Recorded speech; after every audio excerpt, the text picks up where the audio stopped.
Depuis quelques semaines, Noémie fait face à de nombreuses catastrophes dans un si grand soleil. En effet, la fermière est mal pour son label bio puisque William, son voisin, a déversé des pesticides partout dans son champ. Si pour le moment, elle ne pouvait rien faire contre cela, elle accent aigu décidé d'agir contre la maladie de Lancelot. Elle a donc enlevé de force le cheval, avec l'aide de Ludo. Mais l'agression de William a rebattu les cartes. Ce secret va semer une discorde inévitable entre Noémie et Hakim dans les prochains épisodes, diffusés du lundi 26 au vendredi 30 décembre 2022 sur l'antenne de France 2. Ève réussit sa mission dans un si grand soleil. En effet, le policier est très remonté contre Noémie, Lucille criait, à cause de ce mensonge.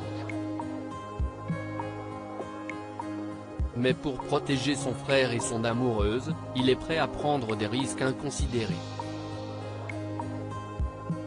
Au fil des jours, Hakim, Aïssam Medem, pour soulager la détresse de Noémie, mène son enquête, au grand dam de Manu, qui le voit sans rien dire.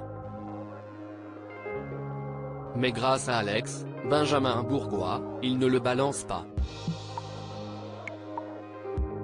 De son côté, le policier interroge Elodie et ses employés.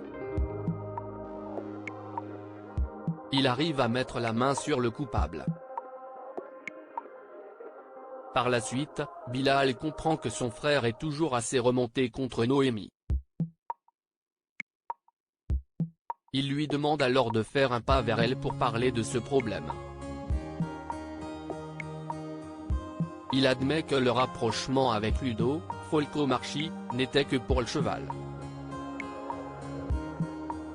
Au bout de plusieurs jours de dispute, ils se réconcilient, plus amoureux que jamais. Ève piège Rudy sur France 2. Emma Colberti, de son côté, poursuit sa mission de tentatrice avec Rudy. Si pour le moment, les gestes d'affection sont présents, les informations ne viennent pas avec. Elle mène son investigation, mais au cours d'un dîner, elle croise Mo alors qu'elle est dans la peau de la bibliothécaire. De peur de se faire démasquer, elle disparaît sans laisser de traces et Rudy, Jules Doucet, reste dans l'incompréhension. Mais elle réussit à recoller les morceaux avec Rudy alors que Valentine désespère. Ève, au bout de cette semaine, finit par dénicher des informations compromettantes, faisant pencher la balance du côté de la jeune femme. Rudy comprend qu'il a été victime d'une arnaque. Il cherche à tout prix à se venger, mais sans succès.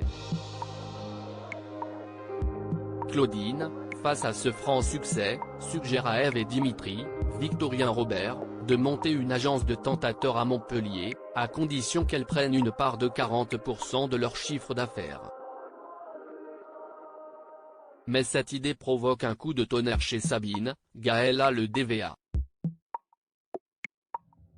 La suite des aventures des habitants de Montpellier est à retrouver dans les futurs inédits de la série Un si grand soleil, diffusée du lundi au vendredi aux alentours de 20h45 sur France 2.